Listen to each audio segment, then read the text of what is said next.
We have many songs written for this record.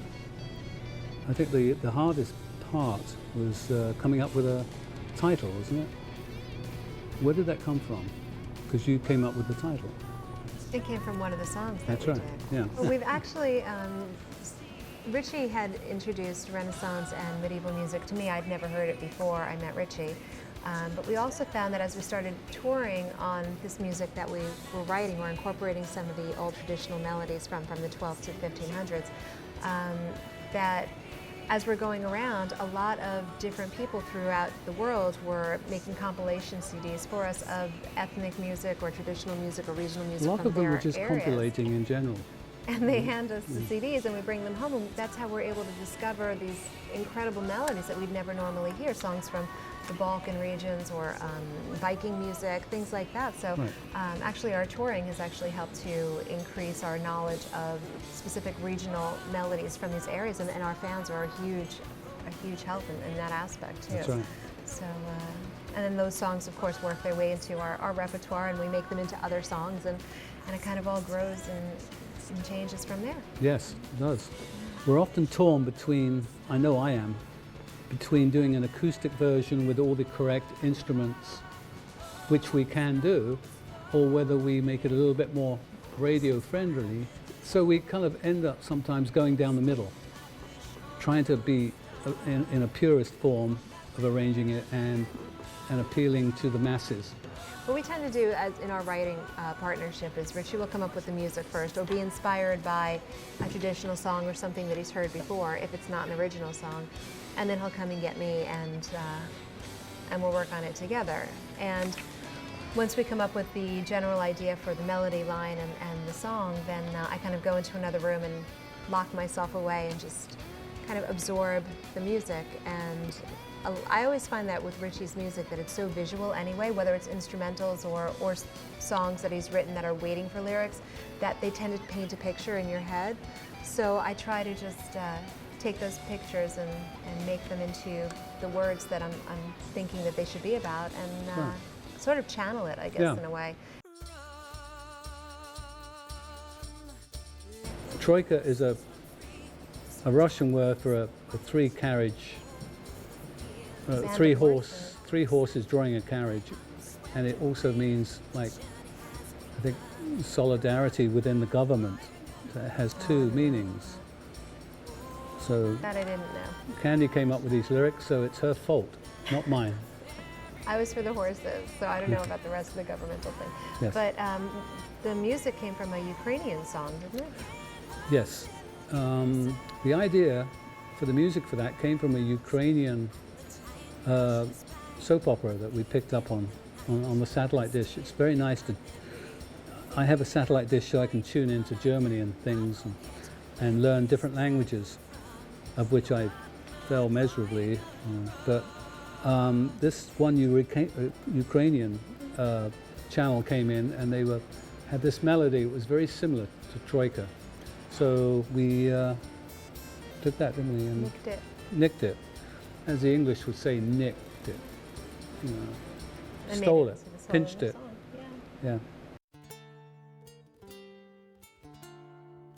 The last leaf was originally written about our daughter, Autumn. And we thought that was becoming too personal, so Candy changed the whole thing to the last leaf. Well, I used to sing that part to her. Yeah. I used to sing, Autumn Esmeralda, Autumn Esmeralda. Yeah. Autumn Esmeralda, how we love you so. That's right. And that, again, that was medieval.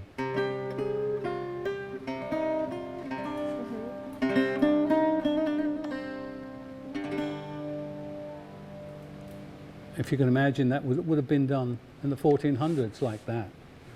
But we kind of souped it up a little bit. Minstrels in the Hall was an instrumental I wrote which sounded a little bit vaguely familiar, and it was almost like another instrumental I'd written 15 years ago called Minstrel in the Hall. Minstrel Hall. So I thought the fact that it sounded similar I think the title should be similar. So it went from Minstrel Hall to Minstrels in the Hall. And if you can imagine a hall in the royal court of people dancing, and that's the type of dancing they would have done back in those days. It's almost like what they call a bassa dance, which is it's a sort of waltz that they would have done back in the 1500s. And it's very regimented, very strict timing. And because in those days, because of religious things going on, they really couldn't expose themselves by doing gestures within the body that would suggest sensual movements. A bit like the Irish dances. That's why the Irish jigs and that people, they dance, the girls dance, and they do that all with their legs, but they keep their arms down. That's the Catholic upbringing. They have to keep their arms down to make sure they're not being suggestive. Temple of the King, obviously I wrote that whilst living in Los Angeles. That's probably why I won't go there. I didn't enjoy myself in Los Angeles. It was not for me. It's too, you know, as they say, plastic. It is very plastic. It's always sunny. It's always 72 degrees. And I wrote that with Ronnie Dio. And he put some great words to it in The Year of the Fox, and it worked out very well. And Candice does a wonderful job with that. And we'd had a lot of requests to re-record that song. And so we did. And we always listen to the fans, you know, until they tell us to go home. Well, it's kind of ironic that people would think that you just started doing Renaissance and medieval songs within our band. That's because true. Really, there's been this thread of Absolutely. medievally type of songs Absolutely. going way back for you, and I think that this is one of them that shows. That's true. There is a thread, a continuity of Renaissance music in all my music. Even when I was with Deep Purple back in '72, I was listening to Renaissance medieval music, and that was coming out in even things like Highway Star or what have you. They used to jam on Greensleeves way back in, That's in right. '72 too. And On stage. even things like Smoke on the Water, that is played in parallel fourths, and that's typical of what the Shawms would play back in the 1500s. The moon is very important in our kind of setup. We actually recorded the song twice, didn't we? There was one version that we did. That's right. And then I knew it wasn't right. I knew the idea was good, but I didn't like what we had done and recorded with it the first time. So we re-recorded it again. So we have two versions of that particular song. And The Dancer in the Moon would suggest exactly what we're all about. The moon, dancing in the moonlight, you know, nature. It's that suggestive, organic. It's like a spiritual surrender to music too. That's right, because nature is the most important thing. Absolutely. Yeah. We always have this visual though of these gypsy girls dancing under the moon, just like when we were at Memmingen. Right. And we met this gypsy girl who would dance around this big, huge bonfire, and these incredible That's visuals true. and That's true. inspirations that we got ever since then. That was years ago. And We had a festival we went to, and I met my favorite band, the Gaia Schwarzerhaufen German band, playing original medieval music around a bonfire. A magical night Candy and I had, and this one gypsy girl was dancing around the fire, huge fire. And of course, drinking played an important role.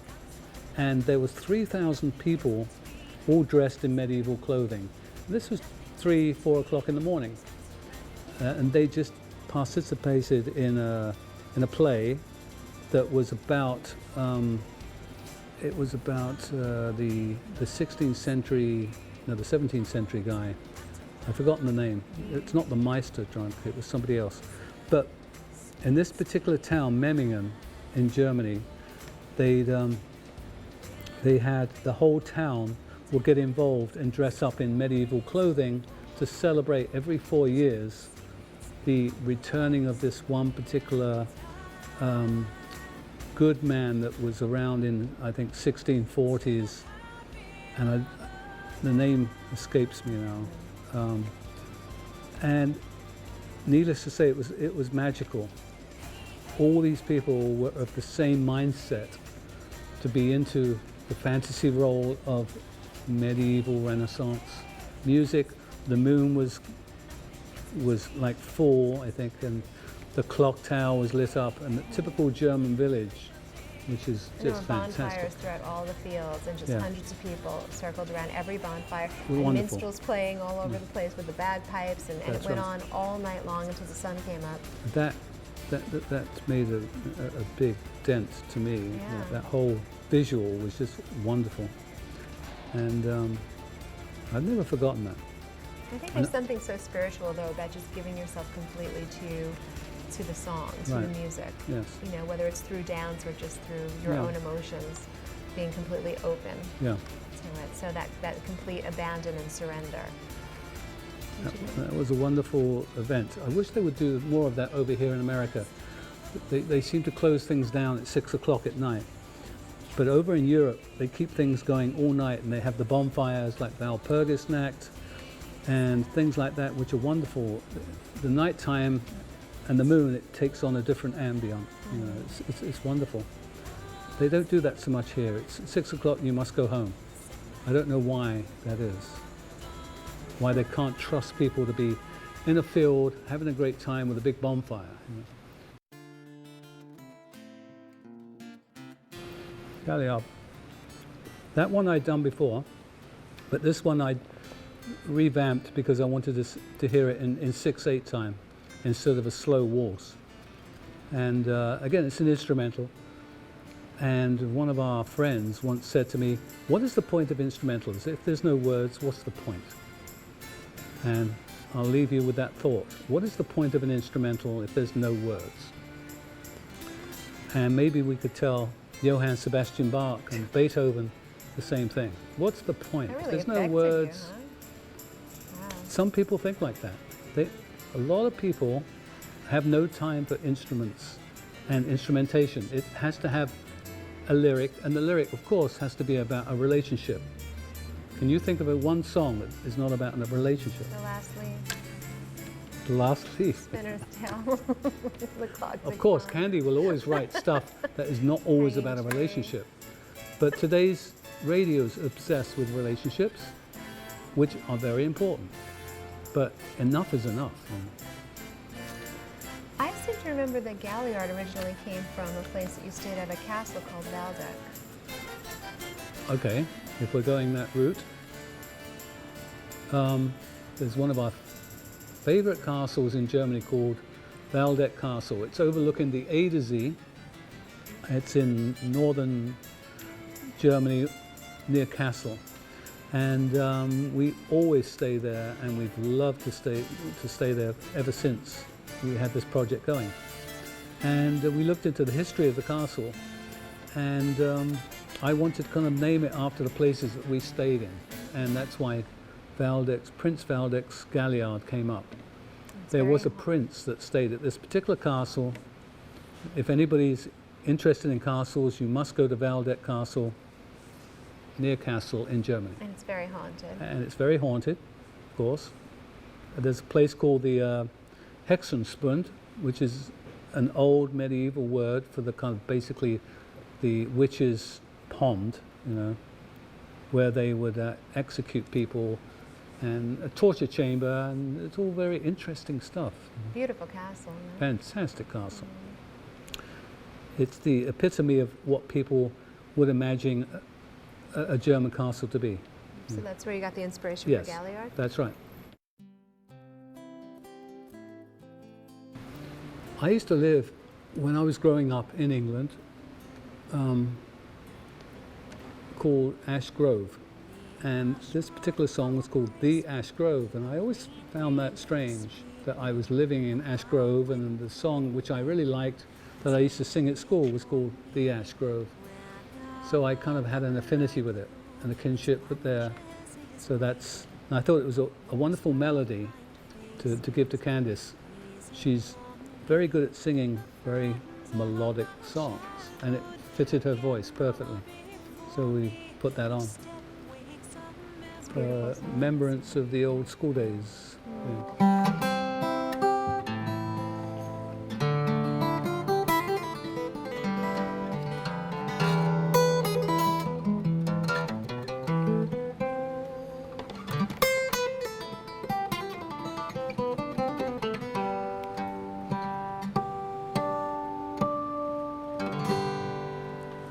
The ash how graceful, how plainly 'tis speaking, the harp wind through it playing, has language for me.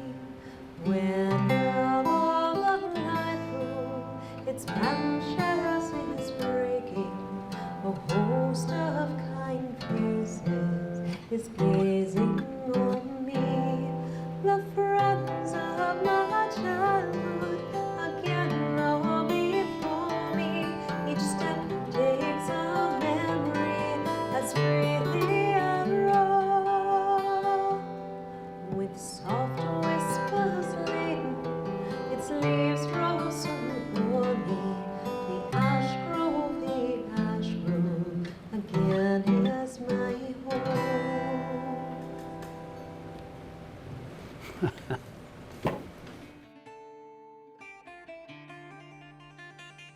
Lady in Black. This all came about, the Lady in Black. We were in another one of our, probably the favorite castle in Bavaria, Germany. We know the people that own the place, so we're there all the time. And incidentally, whenever they put me into the room, the bedroom, they put aluminium foil across the windows, silver paper, because they know I don't like to be woken up by the sun coming in the morning, which is quite funny, because you see this castle and you go, what a wonderful castle, and then you see this silver paper up at the windows and you know that's my room, or our room, I should say. And the only communication we had with the outside world back then was they had this really old little radio, and I heard this song playing and I had no idea who it was. And it was Lady in Black, and I said, what a great little melody. It's so understated. It's not overly produced. It's not the sickening ice cream fluff of the day. It seemed to have a substance and an organic feel to it. So we looked into it, and I said, we played it to some of our fans. We said, do you know this song? And it goes like this. La da da dee dee dee da da da da da da da da da. And they're, oh, that's Uriah Heep, and that's called Lady in Black. I said, I didn't even know that. And I'd known Uriah Heep for years, going back to the 1970s. We used to tour together. And I went, what a wonderful song. I also like Gypsy by Uriah Heep, fantastic song. And we recorded it because every time I would coax Candy into singing at one of our meetings, our pagan meetings. Whoop, I shouldn't have said pagan, I suppose. But I should have said our moon meetings. Candice would sing this song that I would prompt her to sing, and she would do it so well. I said, we have to record that one day. So we did. It took us about 10 years to record, I think, as in getting it onto the record, because I always thought it fitted her voice very well, and that was it.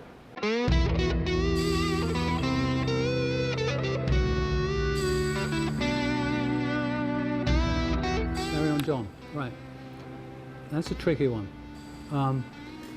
We were recording this last record, and we had all the tracks, and then we had a snowstorm, the last blizzard that we had, which knocked down everything, and we were marooned in the house. We could not get out of our house. It was like 5-foot drifts. Even if you got out of the house, you couldn't go down the road. So the engineer and I, after drinking everything that we had in the house, I said, well, I have this kind of instrumental. Maybe we should do that, but it's on the electric guitar. We we put that down on the electric guitar. And I said, you know what, this is the type of thing that John Lord, who unfortunately passed away last year, would have played. So I said, let's do a kind of little bit of a thing to John. And so our keyboard player at the time, which is, what's his name? Who currently? Bap. Bap. Okay. Our daughter calls him Bap. His real name's Pat Reagan. And brilliant keyboard player. I said, can you play something like John Lord would play? And sure enough, he came out with it. And it's our kind of nod of the head to John. John Lord. And it's like a bluesy thing. And it's a type of thing that he would have played amazingly well as he could in those days. And that's another sad passing. You know. It's in memory of. Yeah, in memory of John. And that's why it's called Carry On John, because at the end he goes off playing. You know. And we all have good friends that pass, you know, unfortunately.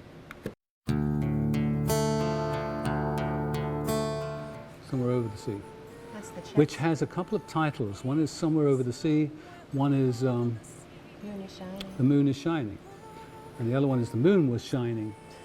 So we have all these different titles. And I think Somewhere Over the Sea is the slower version, yeah, right? yeah. Okay. And it's one of my favorite melodies. It's a Czech melody that obviously they sang at school, apparently, in Czech. Czech is very important to us. We love Czech. And we asked some friends of ours who play for a Czech medieval band, Gothic, and we said, do you know this melody? They said, we know the melody, but we don't have any research on it, so we're still researching that to a point. Although we've recorded it, we arranged it, and Candice wrote different lyrics. It is an old, very old Czech song. And we did so many different versions of it, though, but only 2 of them made the final cut. So Right. we did the ballad version, Yeah. and then we did a much more upbeat, That's almost right. rock kind of version, Yeah. I guess, which wound up being The Moon is Shining. That's right. And then we were stuck for what the titles were going to be. I think they're calling it The Moon Was Shining. It's was, is. It's getting very complicated. It's just the same song with 2 different applications. That's right. So 2 different titles. Yeah, Okay. great song. Great melody. Yeah. Goes back, I think, probably 1700s. So The Moon is Shining is actually Somewhere Over the Sea, but it's also in a more upbeat rock type of version. So how did we get to the rock version from such a soft ballad? We often, when we're playing on stage, if we're playing something in a waltz tempo,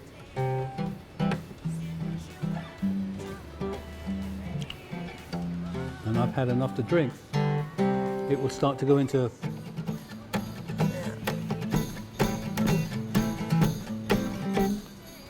the band will immediately Go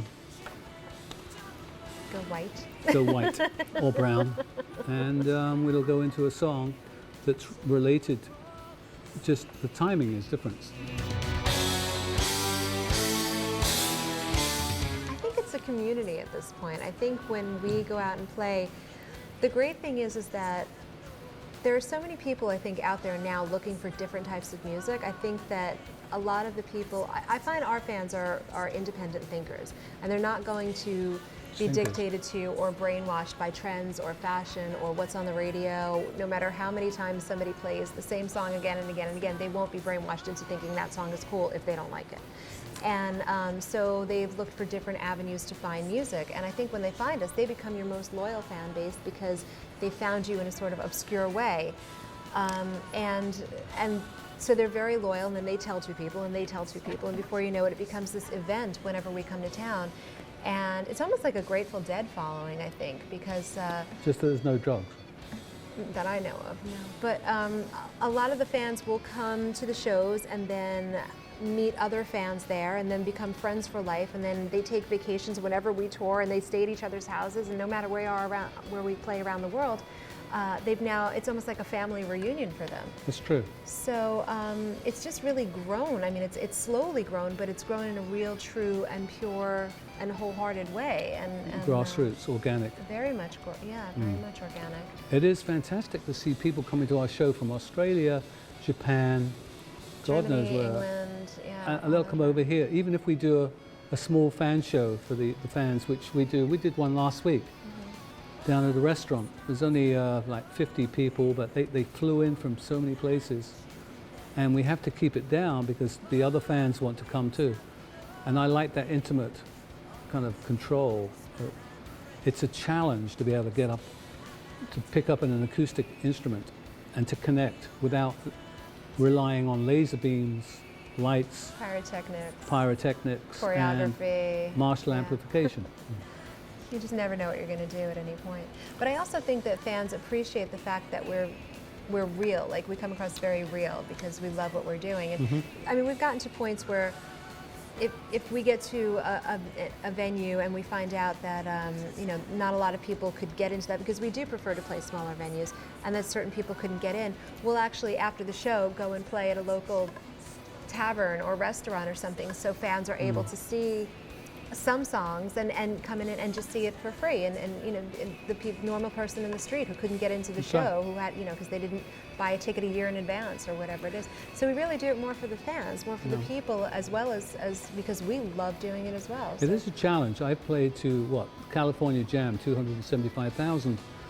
To reach that many people, you can be like a monkey. You just have to run across the stage and play as loud as you can, and it's done. But to entertain 12 people, that's much harder. And I like that challenge.